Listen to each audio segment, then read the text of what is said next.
Out here, on the high Pennine moors, the landscape feels eternal. Windswept hills, heather stretching as far as the eye can see. But if you look closer, you begin to notice something else. Scars carved into the earth. Long embankments cutting across the heather. Bridges standing without roads. The mark of something industrial. These remains tell the story of a railway company that dreamed big, built fearlessly, and fell hard. This was the Stanhope Tyne, a railway that changed Britain and then disappeared into the hills. It's a story of ambition and deception, of grand engineering and financial ruin. So what led to one of railway history's greatest achievements becoming one of its greatest failures? And what is left behind?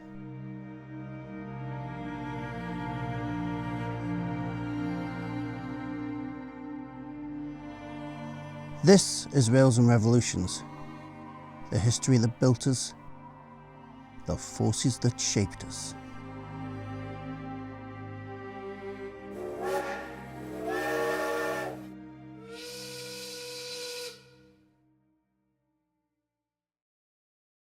These ruins were once part of a bold experiment, a railway that carried limestone from the quarries of Stanhope to the furnaces and docks of Tyneside, a railway built not by Parliament's power, but by clever negotiation and private ambition.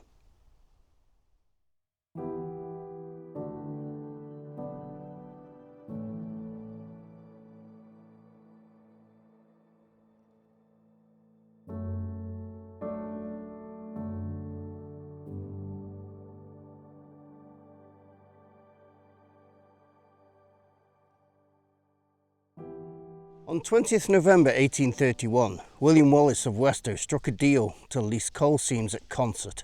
Within weeks, he joined forces with Cuthbert Ripon of Stanhope Castle and William Harrison of Monkwearmouth Grange, setting their sights on coal at Medhamsley and limestone at Stanhope.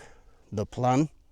To build a railway linking the limestone quarries of Stanhope with the industrial heartlands of the River Tyne.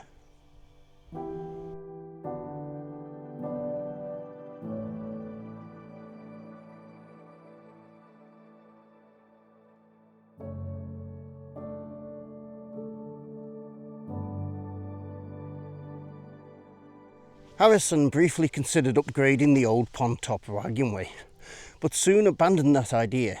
Instead, he envisaged something entirely new, a through line stretching from the moors of Weardale to the Tyne docks below South Shields.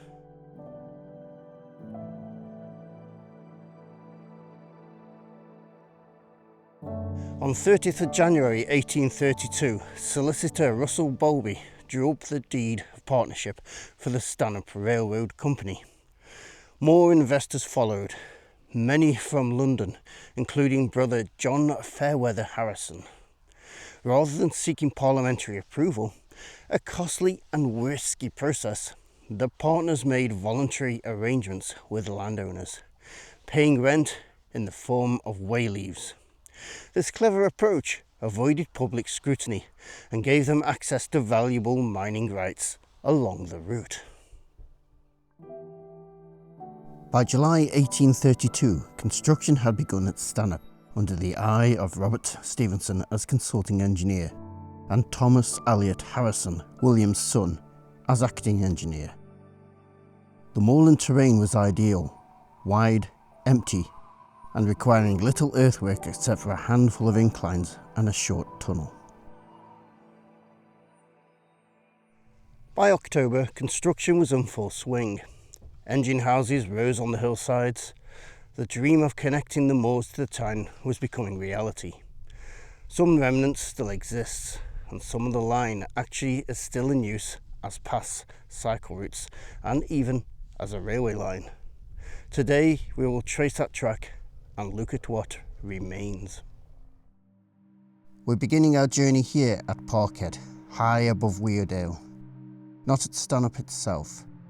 That's because I've already explored that earlier stretch of the line in a previous video, tracing the route from Stanhope up to Parkhead and beyond into the Weatherhill and Moocope branch. If you haven't seen that yet, I really recommend watching it first. It helps set the scene for what we're about to uncover today.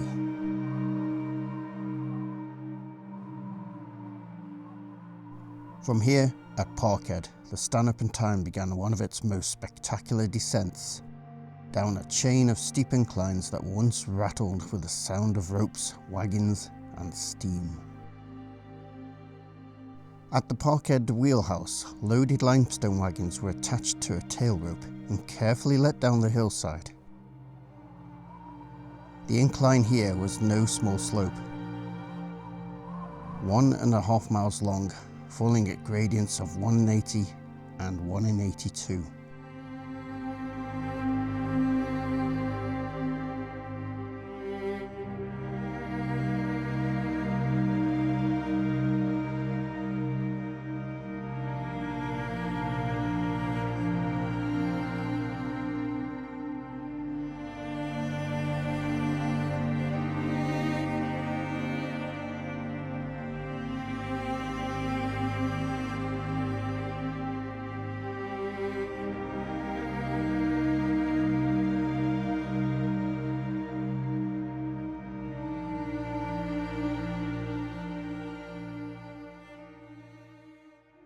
At meeting slack's engine, the ropes were switched and the descent continued for another 1.25 miles, steeper this time, with gradients as sharp as 1 in 35 and 1 in 41, until the line reached Wascally. Working these inclines was costly. In 1839, the self-acting inclines cost about £415 per mile per year, while those with stationary engines cost around £485 per mile per year. Every day, 60 great ropes stretching a total of 68 miles were hauling wagons weighing up to 96 tonnes at speeds of 7 to 11 miles per hour. Early ropes made of India rubber solution proved unreliable, swelling in wet weather and wearing quickly.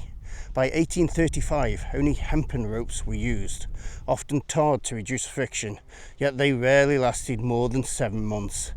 Every January, the entire line shut down for a week to replace the ropes and inspect the machinery, coinciding with colliery closures. The moors must have echoed with the rhythmic groan of ropes and steady beat of pistons, the lifeblood of the line.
From Wascally, the line descended again, down a self-acting incline known as Nanny Incline.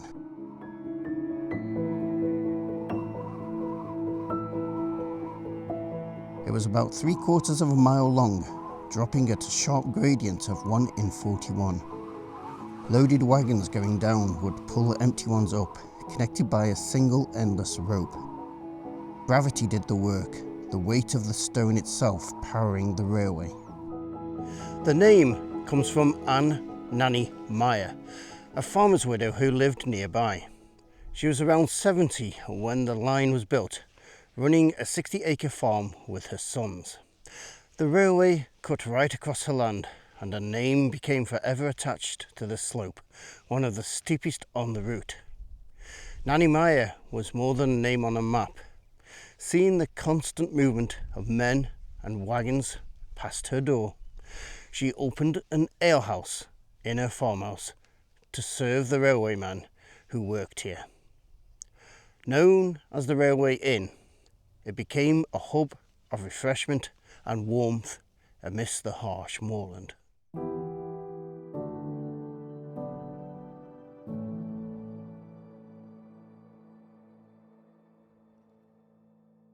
The ropes here, like those elsewhere, endured massive stress, some carrying loads of 24 to 96 tonnes daily.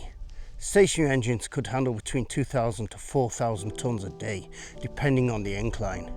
Despite careful maintenance, ropes and engines needed constant attention, highlighting the ingenuity and cost of running the railway.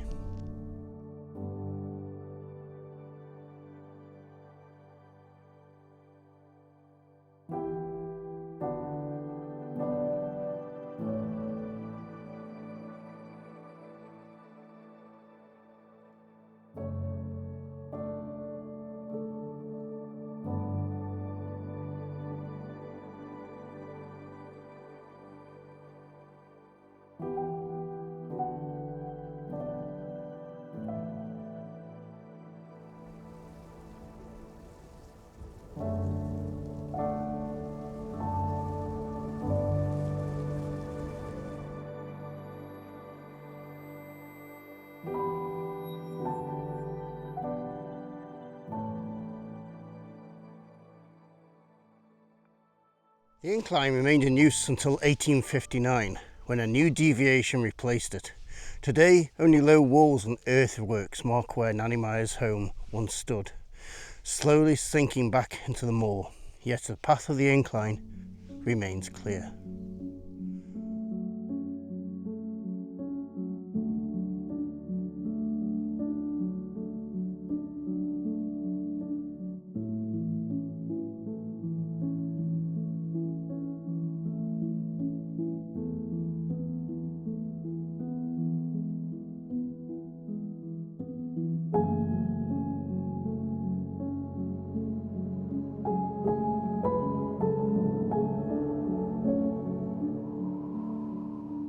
Beyond Nanny Meyer's bank, the railway entered a narrow valley known as Charlton Howl, where one of its most elegant survivors still stands. Healeyfield Bridge.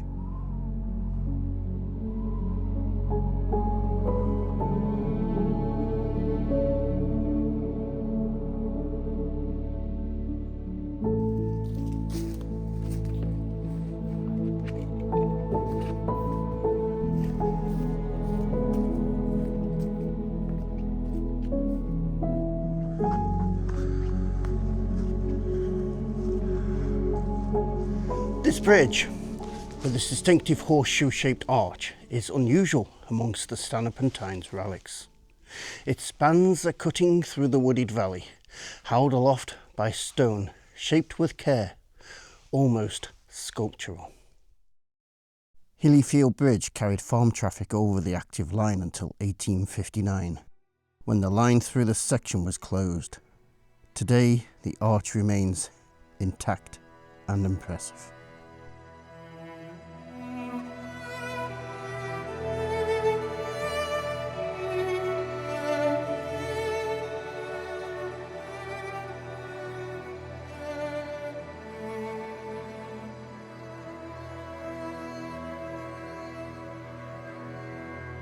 From the steep inclines of Nanny Meyer's and Healeyfield Bridge, the railway faces one of its most formidable challenges.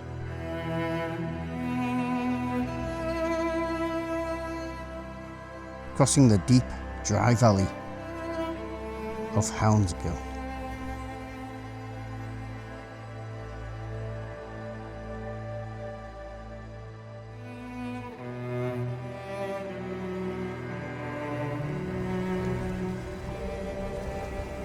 Initially, the company couldn't afford a permanent bridge, 2 steep rope-worked inclines carried wagons down the slopes.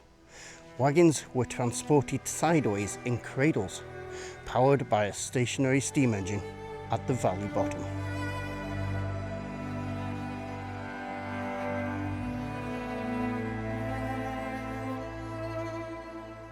As traffic increased, a permanent structure became essential. In 1857, engineer Thomas Bouch designed a 12-arch viaduct on triple-tiered piers, incorporating arch recesses to reduce load on the foundations and add elegance. Construction used 3 million white fabrics with sandstone dressings, completed in 1858. The viaduct spanned 690 feet and rose 150 feet above the valley floor. It carried a single track, enabling the efficient flow of limestone, coal and goods. It remained in use until the early 1980s and is now a Grade 2 listed structure, part of the National Foot and Cycle Path Network. One of the few stretches of the line largely intact.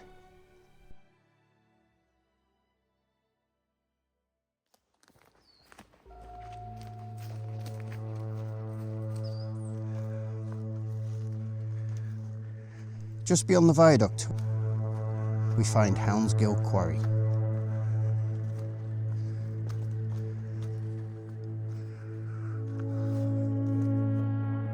The very rock face from which the viaduct stone was extracted.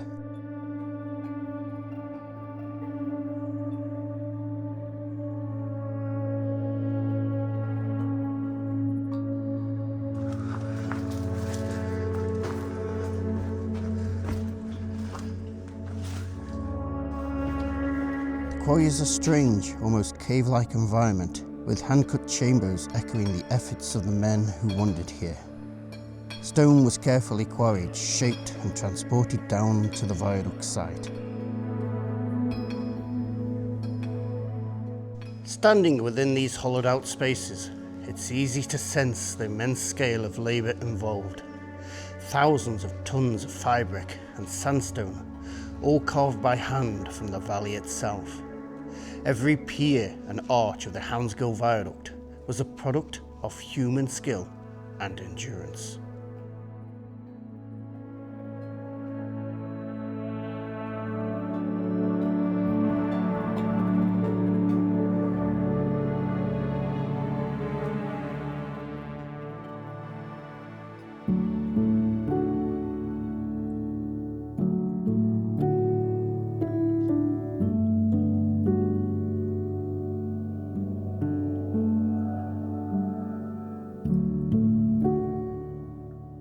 After Hownsgill, the line climbed once more at a gradient of 171 to Carrhouse. On the way there, it passed over this original bridge. Unusual in how narrow the arch is.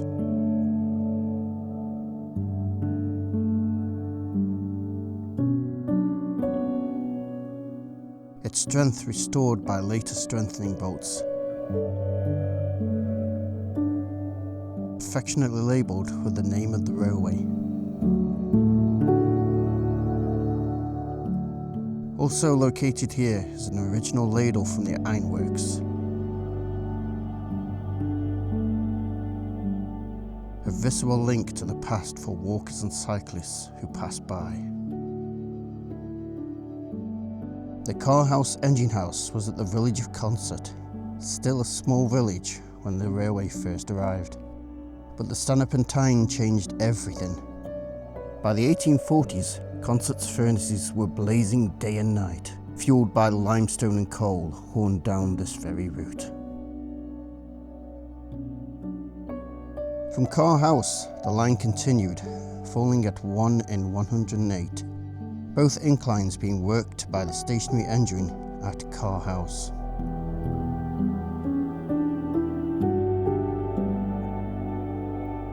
The line continued northeast along the ridge near the collieries of Stanley and Annfield Plain.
Just before Annfield Plain, the railway passed bantling Limekilns, perched on the ridge near Stanley.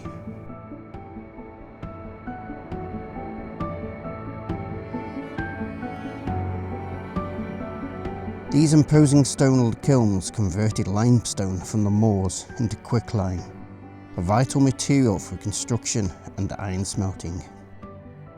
They were designed to handle the large volumes transported by the Stanhope Tyne, with wide chambers and tall flues to burn the stone efficiently.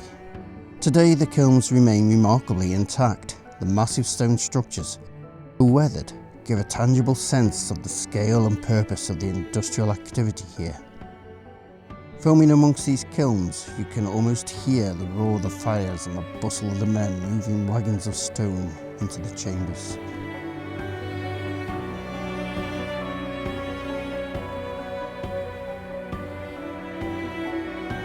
The railway then climbed over Pond Top Ridge on a long incline, worked by a stationary engine at the summit, known as Loud Bank. From there, it descended to Annfield, where wagonways connected local collieries.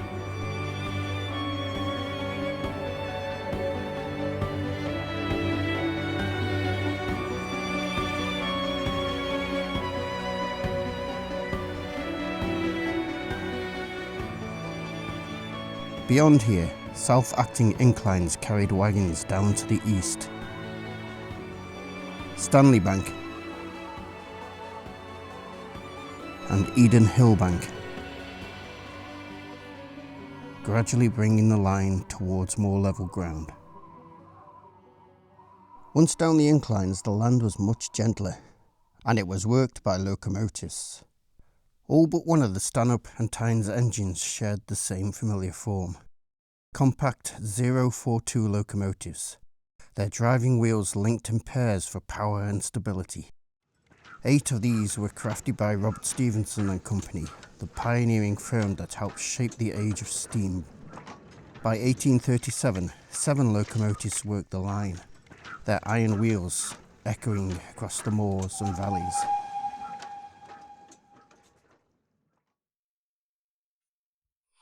As the line passed the village and mines of Beamish, the Stanhope Tyne had wanted to purchase the existing Beamish wagonway, which ran down to the Tyne, but agreement could not be reached, so they created their own new line from West Stanley to Stella Gill. As the line left the ridges behind, it began its long descent towards the coast, weaving through the outskirts of Chesley Street at Pelton Fell, where it would go through Stella Gill, which would eventually become the site of an enormous sidings. Now, perhaps the only thing that can be seen of what was once such an important and busy site is a flat area on LiDAR scans.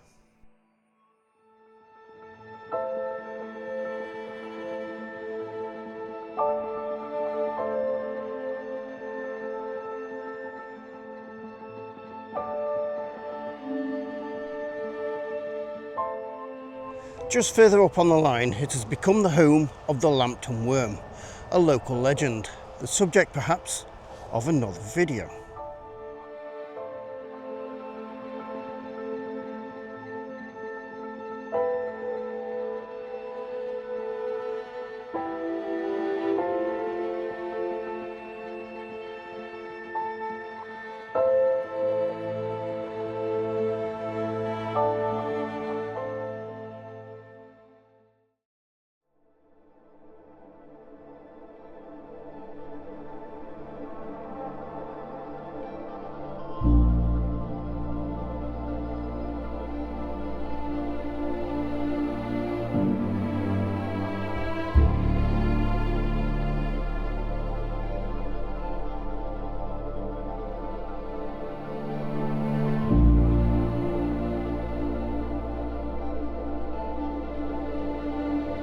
Next, it would skirt Washington, and at Vigo tackled its last incline, operated by the Vigo stationary engine, before becoming purely serviced by locomotives.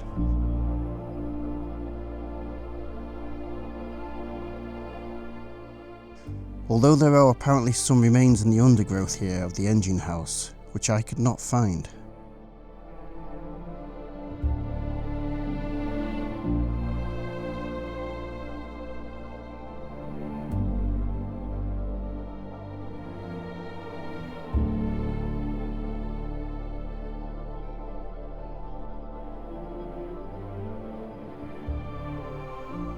bridge remains complete in its stone splendour for all to admire. Here, the wild moorland tones of the west gave way to gentler valleys and low ridges, a softer, more settled landscape. The route meandered past quiet farms, clusters of cottages, and the dark silhouettes of industrial pits that once punctuated the horizon. Coal, limestone, and ironstone rumbled eastward, bound for the River Tyne, the lifeblood of the northeast industry. It's strange to think that when you travel on the metro today at South Shields, you're tracing in part the ghost of that same line. These smooth electric carriages travel along rails following that same path.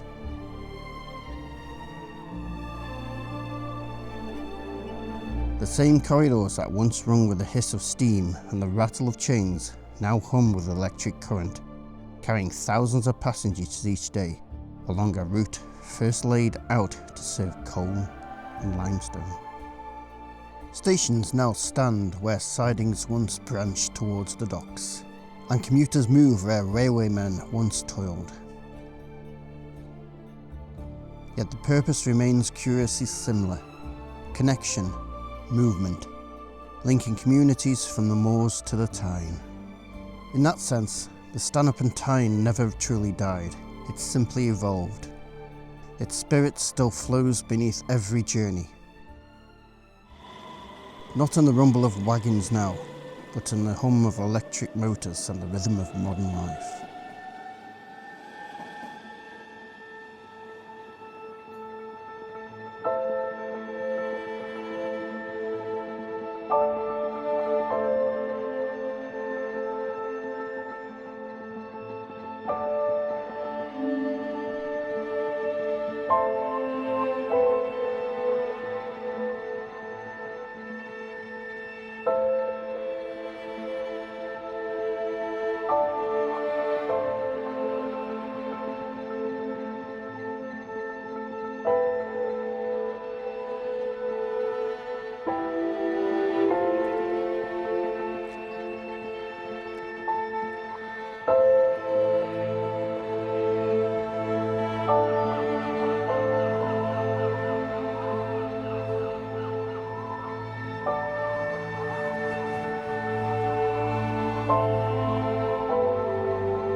The line finally led towards South Shields, where the great staves and wharfs once waited at the river's edge off Wapping Street and Long Row. And it's worth mentioning because they were so impressive that the line was connected 20 years later to the enormous Tyne Dock Staithes, built in 1855, which crossed these remarkable arches, sadly demolished in 1977. Limestone fed the furnaces and smelters. Coal powered the workshops and steam engines. The route had fulfilled its purpose, carrying the raw materials of the uplands into the beating heart of the coast. And perhaps in the faint electric buzz of the metro overhead, that living echo of movement between moor and river, the old Stanhope Tyne still breathes. In every journey eastward, in every connection made, it carries not only the memory of industry, but the stories of the people who built, broke, and rebuilt it. Despite its early success, the railway faced mounting challenges by the late 1830s. The system of wayleaves, payments to landowners for the right to cross their land, had initially allowed the railway to avoid parliamentary costs.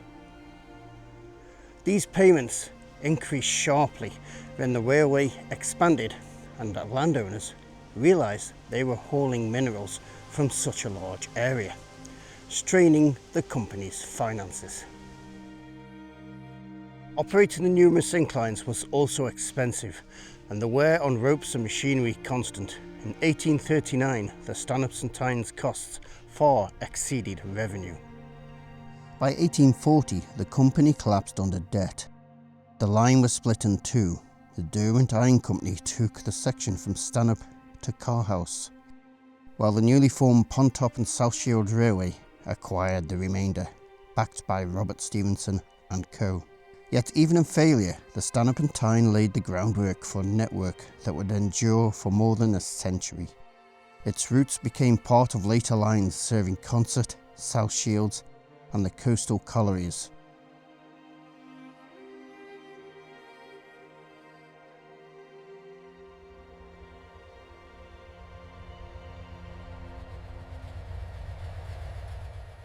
Much of its course has since been repurposed as bridleways, nature trails and cycle paths, but the landscape still carries its memory.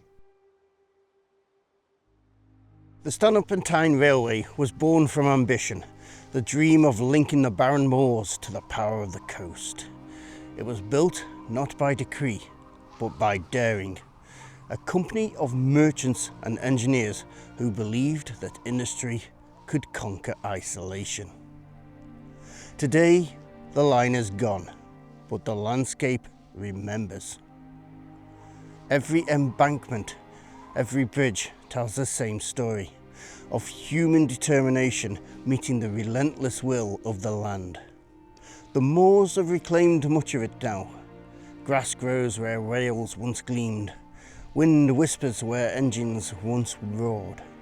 But the scars remain, straight, stubborn, and unmistakable. A reminder that even in this wildest of places, people once tried to tame the earth with iron and steam. And perhaps in those quiet scars, we can still hear the echoes of the wagons, the engines, and the people who built the Stanhope Tyne.